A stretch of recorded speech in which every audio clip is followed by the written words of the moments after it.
expliquer ce que c'est que IFA. Vous voyez l'instrument que je porte au cou? C'est le chapelet de divination qu'utilisent nos devins, Bokono, Babalao ou Aono. Dans la tradition Yoruba, ça s'appelle Okwele. Et dans la tradition Fon, on l'appelle Agumaga ou Akple. Cet instrument est le fondement du système IFA. Et je vais vous démontrer en 1 minute que c'est l'ancêtre de l'octet.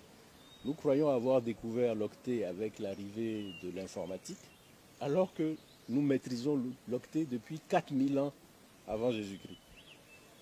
Si vous prenez le dictionnaire Larousse, ou que vous allez regarder sur Google la définition du mot octet, un octet est un ensemble ou un multiplet de 8 éléments binaires. Dans cet instrument, regardez combien de demi-coques de noix nous avons. 1, 2, 3, 4, 5, 6, 7, 8. Et chaque demi-coque de noix, si on la jette sur un support rigide, elle présente ou une face creuse, ou une face convexe. N'est-ce pas un élément binaire? Creux, convexe, comme une pièce de monnaie, pile ou face. 8 éléments binaires, voilà l'octet. Mais nous ne savons pas que nous sommes détenteurs de l'octet avant même que les Occidentaux ne conçoivent le binaire, puisque la logique binaire n'a été théorisée en mathématiques qu'au milieu du 19e siècle, vers 1852-53, par l'algèbre de Boole, qui annonce l'émergence de l'informatique un siècle plus tard, au milieu du 20e siècle. 4000 ans avant Jésus-Christ, nous maîtrisions le binaire. Mais nous ne le savons pas, puisqu'on ne nous enseigne pas ça à l'école. Moi, je n'ai pas appris ça à l'école. De la maternelle jusqu'à l'université, on ne m'a jamais appris que mes ancêtres étaient détenteurs du binaire. Voilà pourquoi, depuis 10 ans, je suis engagé à nous réconcilier avec nos savoirs endogènes. Nos ancêtres nous ont laissé des trésors, mais on nous a appris à les renier, à les diaboliser. Et nous croyons que tout le savoir vient de l'Occident. La science universelle reconnaît l'Afrique comme le berceau de l'humanité. Donc les premières créatures de Dieu, Dieu va leur cacher sa parole de vérité et puis va la révéler aux Hébreux, aux Arabes, aux Grecs, aux Latins, aux Indiens, aux Chinois. Et il ne va pas la révéler à nous. Non. Nous sommes détenteurs de la spiritualité, de la science, de la pensée, de la civilisation. Mais les vicissitudes de l'histoire ont réussi, à travers l'esclavage, la colonisation, à nous convaincre que nous étions des sous-hommes ou des hommes inférieurs. Et au fil des siècles, nous avons fini par y croire. Mais c'est archi faux. Voilà, je viens de vous démontrer en 1 minute que nous sommes détenteurs de l'octet, avant que les autres n'inventent le mot. Voilà un octet. Eh bien, cet instrument, c'est mathématique. 2 puissance 8 égale 256. Quand on le jette, offre 256 configurations possibles. Ces 256 configurations correspondent aux idéogrammes d'IFA, et qui sont la base commune de 3 sciences. Donc imaginez que les 256 idéogrammes, je les enferme dans mon poing, comme une sacoche. Ils sont la base de 3 sciences: la sagesse, la divination et la pharmacopée.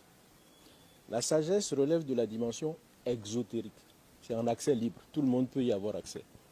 Mais la divination et la pharmacopée relèvent de la dimension ésotérique et initiatique. Il faut aller à l'initiation. Donc, je vous décris le système et maintenant nous allons naviguer dans la sagesse.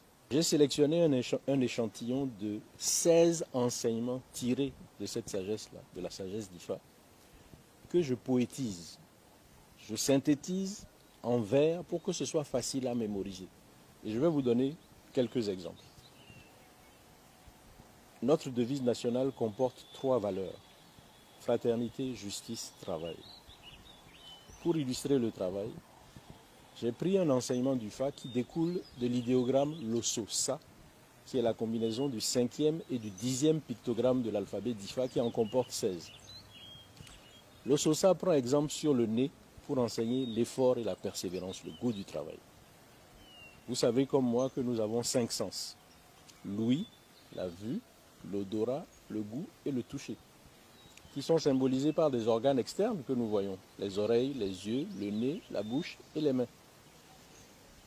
Quand vous dormez, perspective, vous avez 4 organes qui dorment, mais un qui est toujours à la tâche. Le nez, parce que le jour où il s'arrête de travailler, c'est le tombeau. Eh bien, nos ancêtres, dans leur génie biomimétique, ont pris exemple sur le nez pour enseigner effort et persévérance. Et voici le poème qui en découle. De tous les organes servant les sens, le nez seul est interdit de somnolence. Le salut et le réconfort sont au bout de l'effort. Investi d'un rôle vital comme l'appendice olfactif, on est condamné à rester vigilant et toujours actif. Le salut et le réconfort sont au bout de l'effort. Puisque notre destin est d'être travailleurs, que persévérer ne nous fasse jamais peur, car c'est à l'épreuve salutaire du labeur qu'on accède au véritable bonheur. Le salut et le réconfort sont au bout de l'effort. Je vais vous donner un deuxième exemple. Celui-là, je le considère comme le plus beau des poèmes que j'ai composés en m'inspirant de la sagesse d'Ifa. C'est l'humilité. Là, nos ancêtres ont pris exemple sur l'océan pour enseigner l'humilité. Imaginez, perspective, que nous soyons tous les deux à la plage, face à la mer, à l'endroit où les vagues se transforment en écume. Et nous assistons au flux et au reflux de la mer.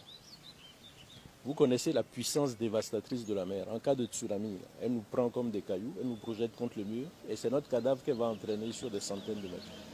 Mais malgré cette force destructrice, elle est capable de venir se prosterner à nos pieds, comme pour nous vénérer. Voilà l'exemple que nos ancêtres ont pris pour enseigner humilité, vertu des puissants.